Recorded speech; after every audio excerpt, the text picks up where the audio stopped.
သောတရားနာပရိသတ်ပေါင်းတော်ကောင်းတို့မိမိတို့ရဲ့ဘဝမှာကိုယ်ွယ်စည်းကံအကုနေတဲ့ဘုရားတရားသံဃာယရဏသုံးပါးဆိုတာဘလို့အရာတွေဘလို့ပုဂ္ဂိုလ်တွေဘလို့ဂုဏ်တွေနဲ့ပြည့်စုံနေဆိုတာဤလင်္ကာကဗျာဤဘုရားရှင်ကိုဤယရဏသုံးပါးရှင်ကိုကဗျာလေးတွေကိုသေချာကြားနာရွတ်ဆိုပူဇော်မယ်ဆိုရင်ပရိသေဘုရားရဲ့အကြောင်းတရားရဲ့အကြောင်းသံဃာရဲ့အကြောင်းသိနိုင်လားမသိနိုင်ဘူးလားနမတ္တေဘုရားရဲ့အကြောင်းဗုဒ္ဓမြတ်ဗုဒ္ဓကရုဏာရှင်မြတ်ဗုဒ္ဓပရိသေတို့ကိုယ်ွယ်နေတဲ့ဟောဒီကောရမမြတ်စွာဘုရားဟာပရိသေပါရှင်တဲ့ကရုဏာရှင်တဲ့တတ္တဝဝိနေဘု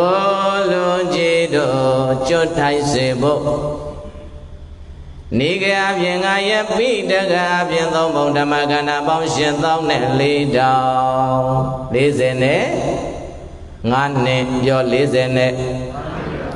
45ဝါကာလတိုင်တိုင်နဲ့မဏိမနနိမနညမအားဟောကြားတော်မူခဲ့တာပရိသေယဘုရားဟောခဲ့တာသူ့အတွက်လားတို့အတွက်လား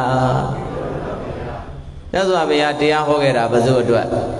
ကြဲကြဲပြောလိုက်တပည့်တော်တို့အတွက်ပါဘုရားကြဲကြဲပြောဘုရားတရားဟောတာဘယ်သူအတွက်လဲ